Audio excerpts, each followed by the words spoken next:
हम लोग के बीच में आज के इस जन्म उत्सव पे कुछ अपना विचार रखेंगे।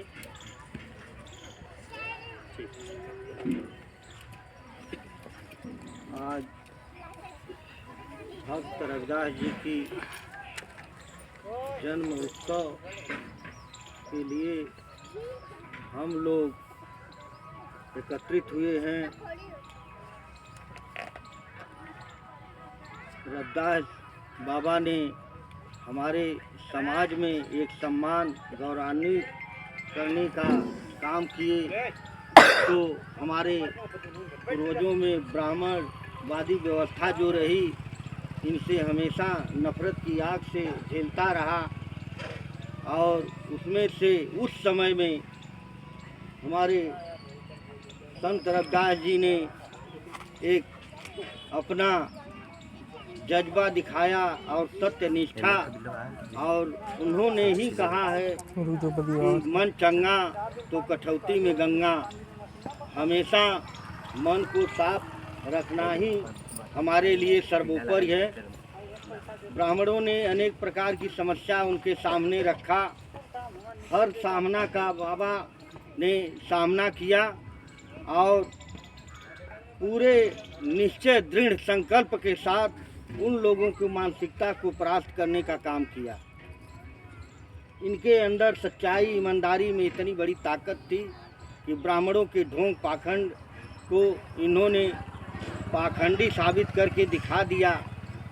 तब वहाँ के वीर राजा ने, बनारस के वीर राजा ने सिंहासन पर बैठाया, उनको घुमाने का काम किया।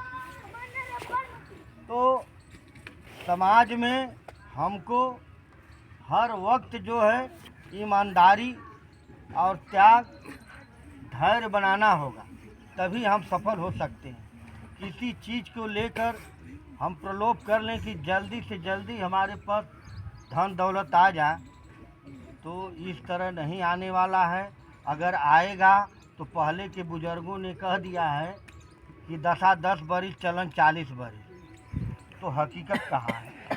तो यह नाते हमको आपको संकल्प लेना है कि हमारे समाज में अनेकों महापुरुष महान पैदा हुए जो दलितों से आते हैं। सवर्णों में, ब्राह्मणों में कोई महान देवी देवता नहीं पैदा हुआ है तो दलितों में हुआ है महापुरुष, जो हमारे समाज को गौरवान्वित करने का काम किया है। उस पर हमको चलना है, उनको नीतियों को जो हमको समझना है, न कि अपने स्वार्थ और मतलब पर हम काम करेंगे तो हम कभी सफल नहीं हो पाएंगे, न हमारी एकता हो पाएगी। यह नाते हमको हमेशा अपने सच्चाई, ईमानदारी और प्रलोभन को छोड़कर समाज में एकता बनाने का काम करना होगा, तभी हमारा समूह, संगठन, एकता चल पाएगा। तभी हम लोगों की सत्ता, जिनकी सत्ता नहीं होती उनकी कोई सुनवाई नहीं होती है, जिनके बिरादरी का नेता नहीं है उस बिरादरी की सुनवाई नहीं।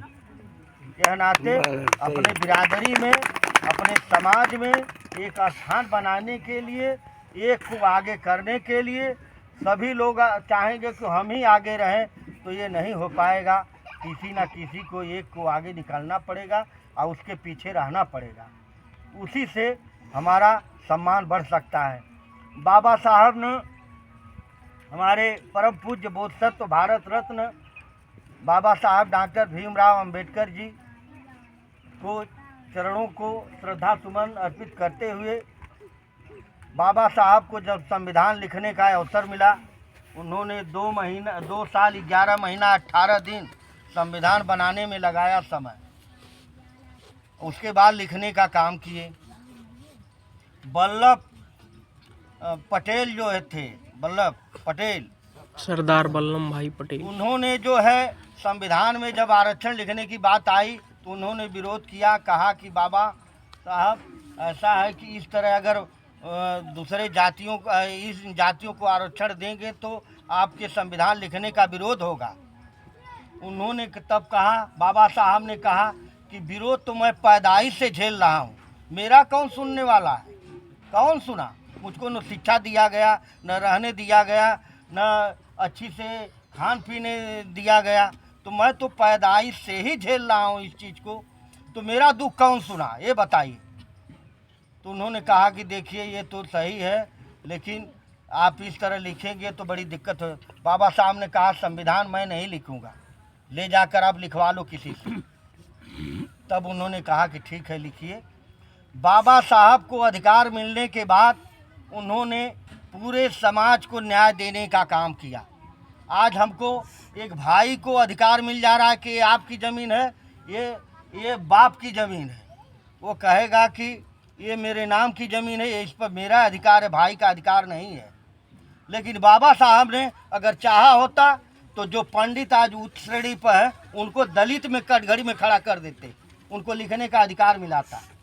पंडित ठाकुर को दलित बना देते या दलित को ब्राह्मण बना देते।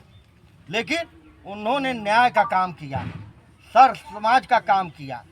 सर्व समाज के काम करने के बावजूद भी हमारा ब्राह्मणवादी व्यवस्था जो है बाबा साहब को मानने के लिए तैयार नहीं है, सम्मान करने के लिए तैयार नहीं है। जो उनको अधिकार दिया उस पर वो नहीं मानने के लिए तैयार है। हमारे लिए तो बाबा साहब ने हर चीज़ दे दिया, जिससे नहीं तो अगर नहीं लिखते, नहीं कानून बनाते, तो जो जिससे जबर पड़ता है वह उस पर कब्जा करता। मजदूरी करके मजदूरी आपको नहीं दी जाती, आप कुछ नहीं कर पाते।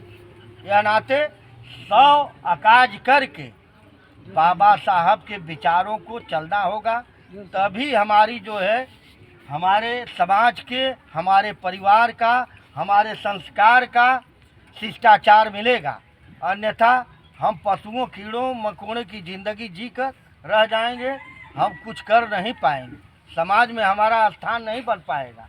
तभी बनेगा जब हम उनके विचारों पर चलेंगे, त्याग करेंगे, बच्चे को शिक्षा देंगे, उनको अच्छी राह बताएंगे, वो गलत चलते हैं तो उनको रोकेंगे, तब हमारा संस्कार चलेगा, तभी हम शिष्टाचार कर पाएंगे, तभी हम आगे बढ़ पाएंगे, नहीं तो नहीं बढ़ पाएंगे।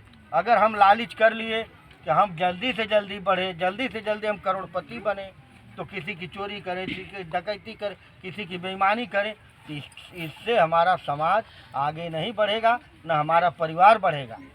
यह नाते ये सब पर त्याग देना होगा। त्याग करके आगे हमको बढ़ना है, तो किसी एक को आगे करना है, उसके पीछे हमको चलना है।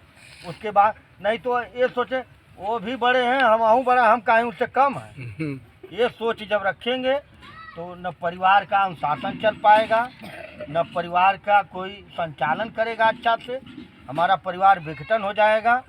हम हड़िया पक्ति की ज़िंदगी में अपना जीवन यापन कर देंगे। तो इस पर एक विचार करना है आप लोगों को कि सोच अच्छी रखिए, विचार अच्छा रखिए, अपने बाल बच्चों को अच्छी शिक्षा दीजिए, ताकि हमारा परिवार आगे चले, संचालन हो।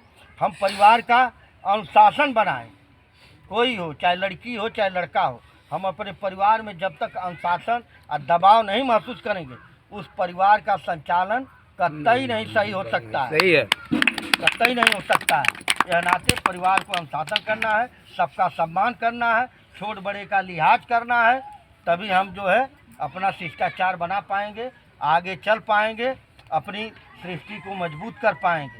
देखिए मेरी माता जी रही हैं, 1 महीना हुआ है डेथ हो गया माता जी का।